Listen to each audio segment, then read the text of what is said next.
you, Dr. Koch. It's a pleasure to be here at Life. Students and professors, I was on my way to work at 8 o'clock in the morning when a drunk driver crossed the center line and hit me head on. The steering wheel hit my face and broke all of my facial bones, my nose, my jaw in 3 places. That day, my life was forever changed. Now, the guy that hit me, that was on the wrong side of the road, he had a choice that morning, a choice to get in that car and drink and drive. All it takes is 3 seconds of either your eyes or your mind off the road to have a fatal crash. And when you think about that, every 45 minutes, someone is killed by a drunk driver. And that's why I'm so passionate about coming out here this morning and telling you my story. Now, I'd like to tell you a little bit about my life prior to my car crash. This is a picture of me. I went to college at the University of Maryland. Now, colleges were different back when I went to school. The boys and girls had separate dorms, and we had dress codes. Can you imagine? We couldn't wear jeans to class. I see most everybody has jeans on today. Now, the girls had curfews. We had to be in at a certain time. Now, the boys could stay out all night. It was a real double standard. But the thing that was the same back then is kids drank. They did drink. We had the Varsity Grill right down the street. They all went out and got drunk. But we didn't have cars. There was a few people that had cars on campus. But how many of you have cars? See, most everybody has cars on campus today. But back then, people walked, so there wasn't as much drinking and driving. They stumbled back to their dorms. But today, that is the #1 killer of young people between the ages of 17 and 24. The #1 killer is drunk driving. Now, you're all adults. You all make your own choices. And I'm just here today to say there are consequences to your decisions. When somebody decides to get in their car after drinking, you could kill yourself, someone else. You could cause a lifetime of pain, like I've had. I've had a lifetime of pain since that day. I was young, I was beautiful, I had everything going for me. Like most of you young people, you have chose a wonderful career. Future chiropractors. Chiropractics has helped me so much. If it wasn't for the chiropractic care that I received with Dr. Cardwell, I probably wouldn't be here today, but my pain is manageable now that I have found chiropractics. So young people, I just commend you on your choice of your occupation. It's exciting that you're going to be chiropractors. I want to continue on. This was me just a few months before that fatal day of the car crash. But I got my first job at the Sheridan Park Hotel in Washington, D.C. As part of my job, I would wine and dine with congressmen and senators. I went to the inaugural ball. I attended the symphony ball, all the black tie affairs. So looking good was a very important part of my job. I also had to have a sharp memory because I had to multitask and do a variety of things. One thing I had to do was take the Secret Service men to lunch. The president, vice president would come every week. We had dignitaries, ambassadors. It was just a fun place to work. So that particular day that I had to go take the Secret Service men to lunch, I was rushing out of my office and my heel broke off my shoe.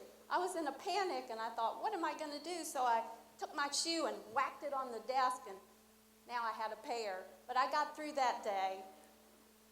But anyway, the point is that my life was great. I was young, beautiful, had everything going for me. Then I moved to Atlanta, and I got into the hotel business here. I worked for a downtown hotel, and I was in catering. I started off as catering coordinator, and then I had to work my way up to catering sales manager. Then I met the man of my dreams. He was handsome. He had a good job. He took me to nice places. But what I didn't do was look inside and really see who he was on the inside. I judged him from his good looks. Sound familiar? Good looks, the way he dressed, how he treated me. He took me to nice places. I based my whole self-esteem on my beautiful face. And I judged others, too, by the way they looked.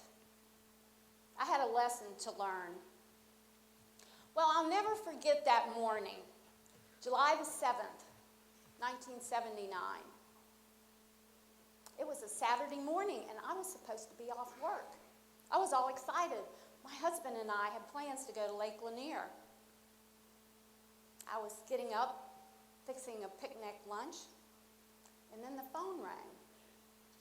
It was my secretary. She was sick. She said, "I'm sick. Can you work for me today?" Well, I didn't want to go in that day, but I'm the boss, of course. And so I told my husband, I'll just meet you up at the lake when I get off work at noon. And he said, okay. Now, I had just bought a brand new BMW 325, sunroof, alloy wheels, my dream car. So 1 week old, I got into my new car, and I drove off to work that morning.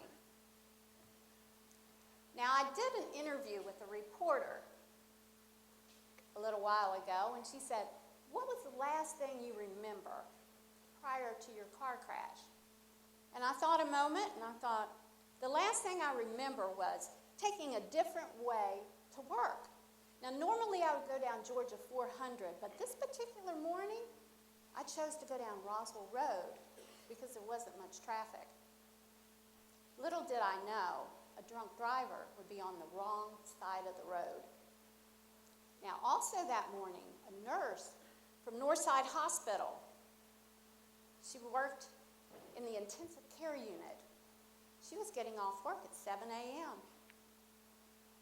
A fellow nurse couldn't start her car that morning, so she offered her a ride home.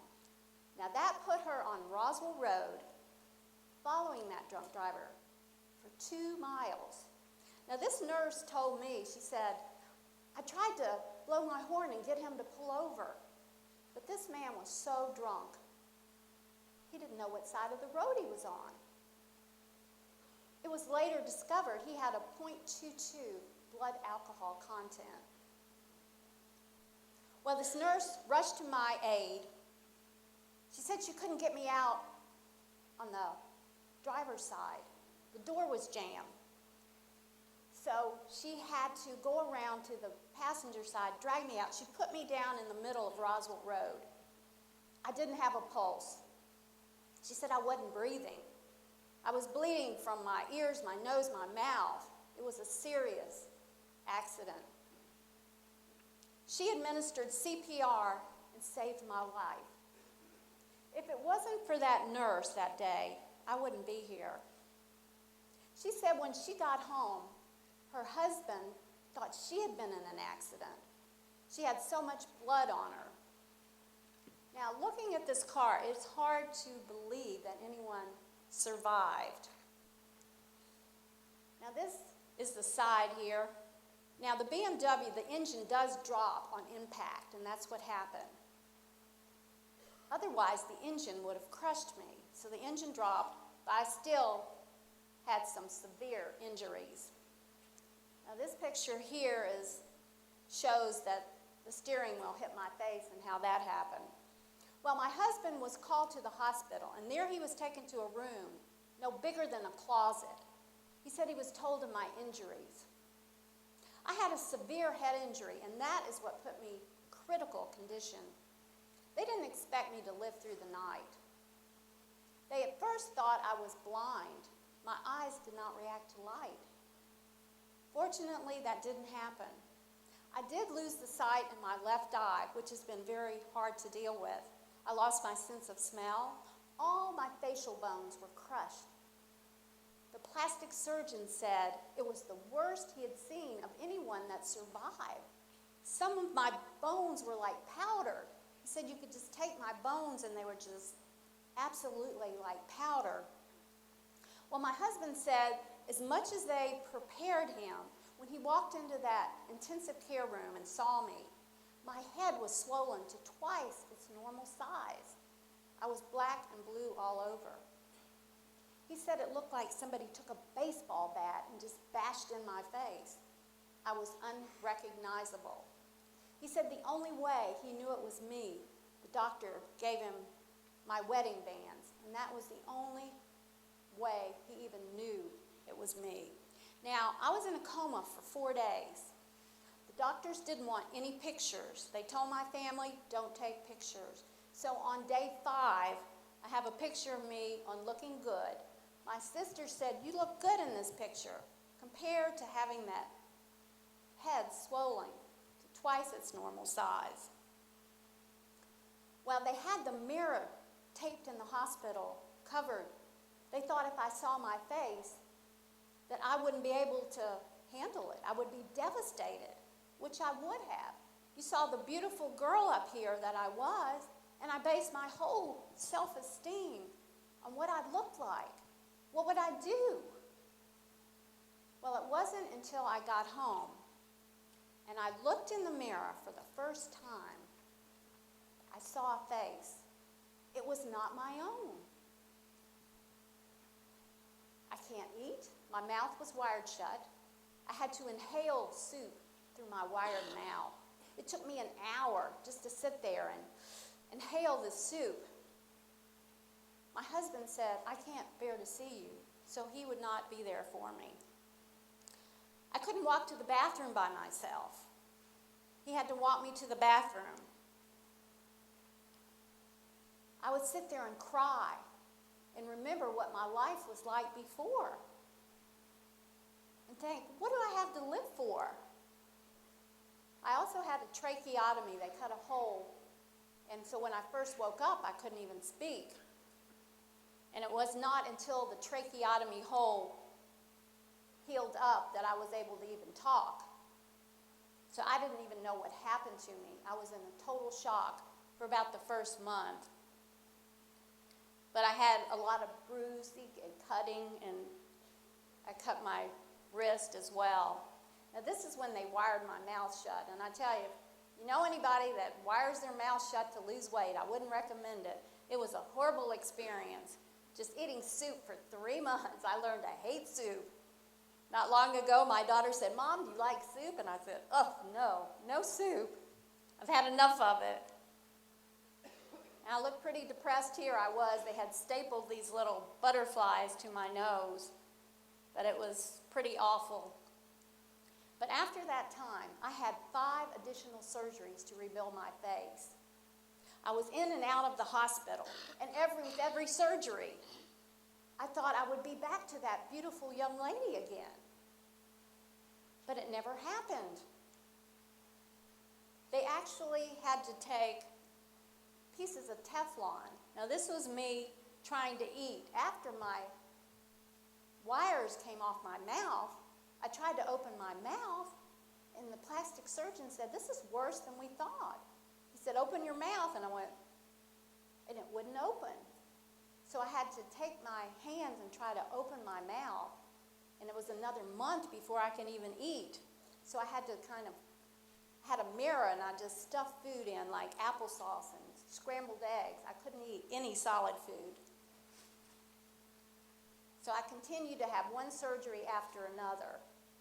Well, then my husband had an affair. He couldn't handle a wife that looked differently and acted differently.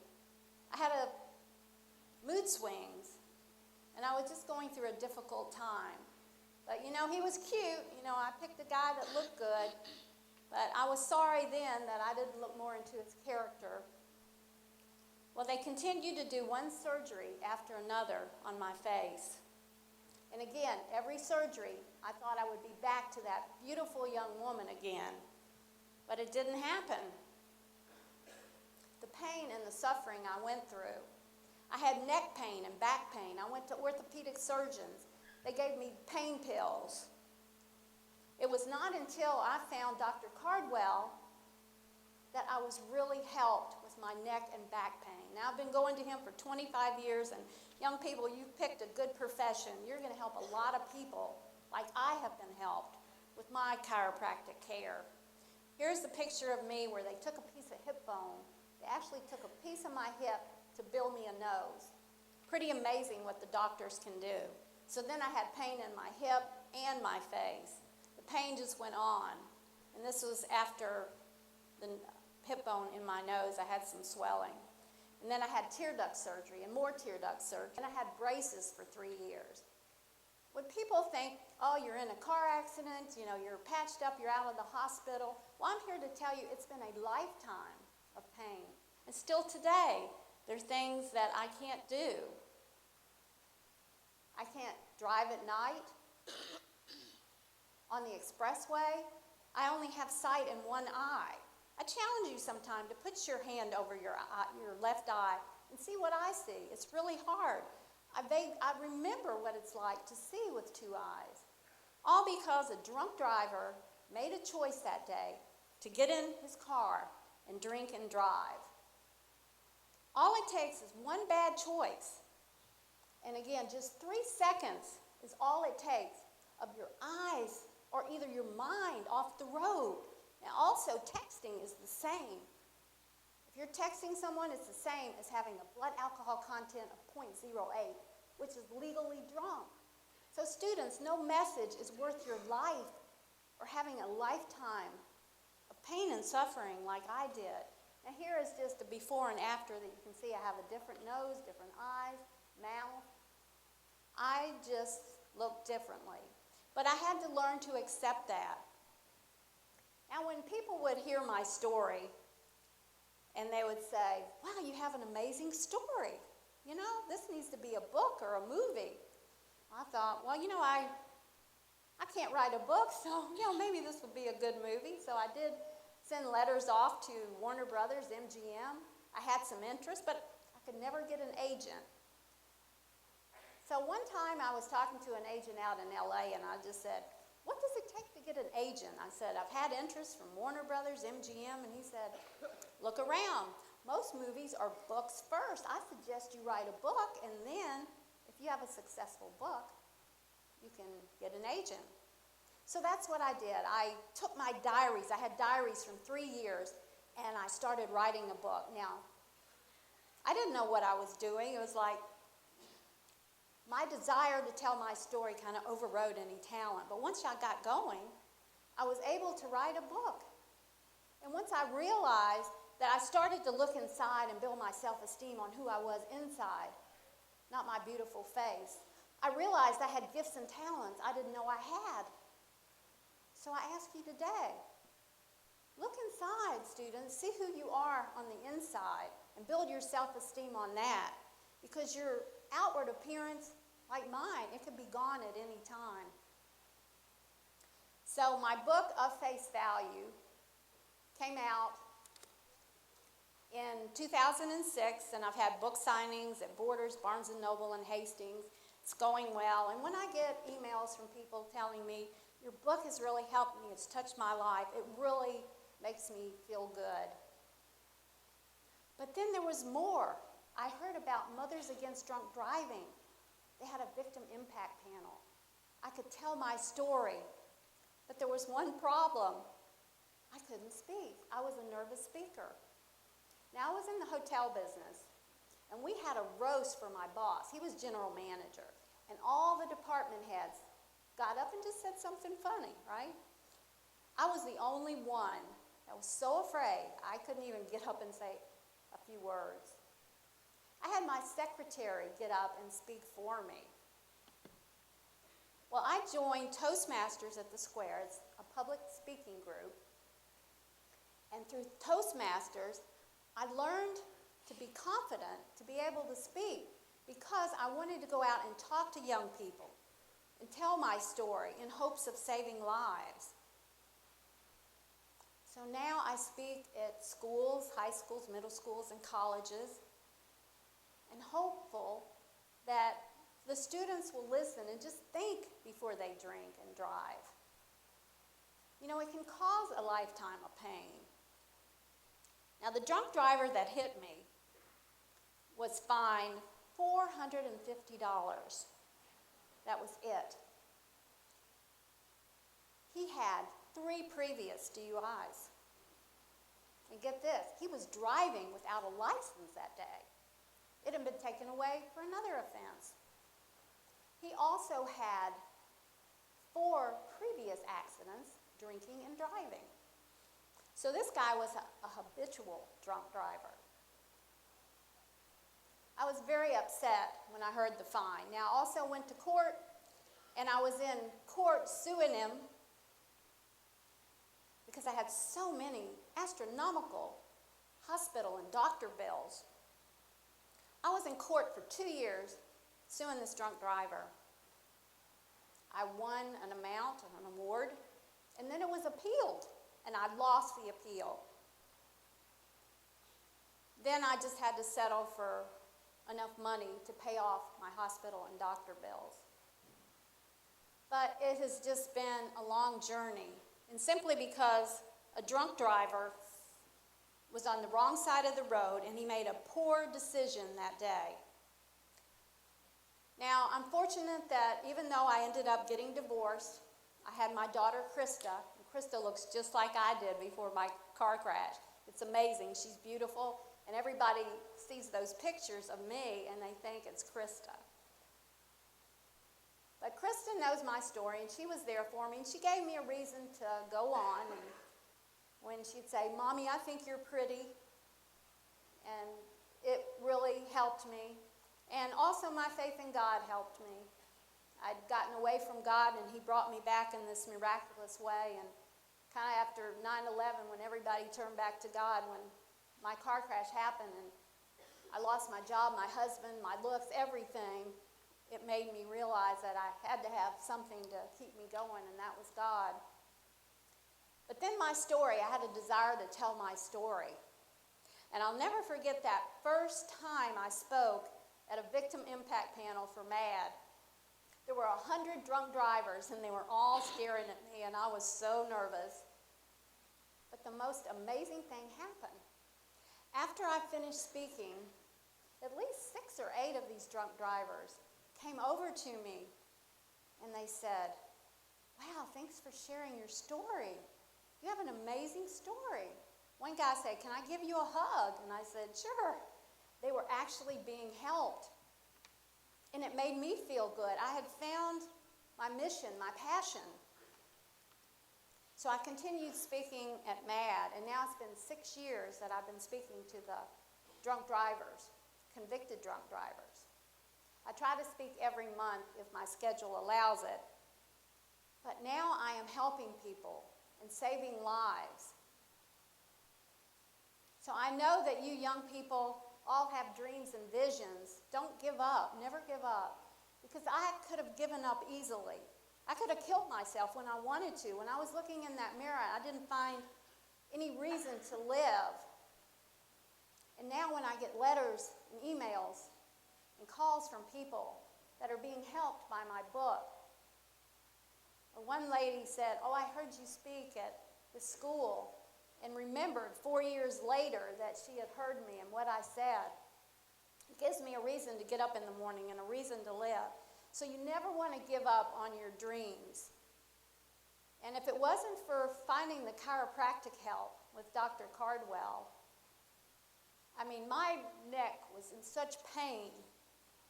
When I put my neck back, and Dr. Cardwell said, "Now there's going to come a time where you put your neck back and it's actually going to feel good." And I'm going to say, "No way, it will never happen." Of course, now I've been going to him for like 25 years, and he was right. When I put my head back, it is now, the pain is gone. And I just am so happy I found chiropractics. Now, the medical doctors, they won't talk about chiropractics. They won't tell you about it. It was only a friend of mine Fortunately, I had a friend that recommended Dr. Cardwell. She had been to him, and she said, "Have you ever been to a chiropractor?" And I said, "No." I went to him. Like I said, I got more help with him than I got with anybody ever that I'd ever been to. The medical doctors wanted to give me pills, that's all. But the chiropractic care helped me more than anything. And the other part of the story is the happy ending. Well, that part isn't. But my book came out, and I'm helping a lot of people through my books. Now, I want to tell you a little bit how I wrote the book. I wrote it as a novel based on a true story. I changed the names to protect me from being sued by the ex-husband or the drunk driver, but also for the movie. I wanted to make it more adaptable for a screenplay, which I haven't given up on. I met a guy in Philadelphia this past summer at a conference, and he knows a New York agent that helps authors do books to movies. So he just recently sent my book off to him in December, and I'm still hoping to get a movie deal, so watch for the movie coming out of Face Value. But I do think it will help a lot. There's a lot of messages in this talk today. If I'd have just continued to base my self-esteem on who I was on the outside, my outward appearance, I wouldn't be a speaker or an author today. I probably would have just been a pretty shallow young lady. So it does have a happy ending. And also, the care that I got with chiropractics. So stay in school and do well. I know you'll be helping a lot of people once you become a chiropractor. And it's just want to reinforce your choice on making that decision to become a chiropractor. So you don't want to do anything to jeopardize that. You don't want to drink and drive, and just in 3 seconds is all it takes for your mind or your eyes to be off the road, to have a fatal crash. You don't want a lifetime of injuries like I've had. You don't want to have the guilt if you kill someone. Maybe your girlfriend's sitting next to you and you're drinking and driving and have the guilt that you kill someone. You don't want to live with that. But I have learned a lot through what I have been through. I really have, and it's been a lesson that I didn't want anyone else to have to go through. And that's why I go out and speak, and I want to save lives. I don't want anybody to have to go through what I have. I mean, I still have the pain. I developed glaucoma in my left eye. So I have glaucoma and pain in my eyes still all these years later. And people will ask me, "Oh, well, you had an accident. It was way years ago, so, you look fine now." And that's what most people say. Well, you look fine. But they don't know the pain that I go through, the pain in my eye and the limitations I have now. I used to love to play tennis. I can't play tennis now. I'm blind in my left eye, so I'm left-handed too, so half of my field of vision is gone. Just driving like on the interstate. I have to take the back roads everywhere. And this is a big town, but I've learned all the back roads. But the interstates are just dangerous for me. I did, at one point, after I lost my eyesight, tried to drive on 285, and it was so dangerous. People would come from my left, and even with two eyes, it's dangerous on 285. But I have learned to take the back roads to go everywhere. But young people today, I just want you to think before you drink. I want you to think of these pictures today and my story. You know what they say about pictures? A picture's worth 1,000 words. So you might not remember any of my words today, but hopefully you'll remember the picture of the crashed car. And you certainly don't want to go through anything like this. You've got a great career going, being a chiropractor, and I have had tremendous help. I can't tell you enough how much I have been helped with chiropractic care. And if I didn't, 25 years I've been going to Dr. Cardwell, and he's helped me so much. But anyway, what I want to leave you with today, I hope that you've taken away something, if it's not the self-esteem, or never give up on your dreams, or just that 3-second, think about that. It only takes 3 seconds of your mind or your eyes to be off the road for a fatal crash, to kill yourself or someone else and have to live with that guilt. But if you enjoyed my talk today, I'd like you to send me an email at carol@carolharperspeaks.com and tell me if my speech has impacted you in any way. And of the people that email me, I'm going to have a drawing and give away a copy, the hardcover copy of my book, Of Face Value. So I will email you. So if you want to just send me a note by email at carol@carolharperspeaks.com, and then I'll have the drawing in 10 days. February 14th, it's an easy day to remember, 10 days from today. And then I'll bring the book down, an autographed copy of the book down to whoever is picked. Well, students, I enjoyed being with you today.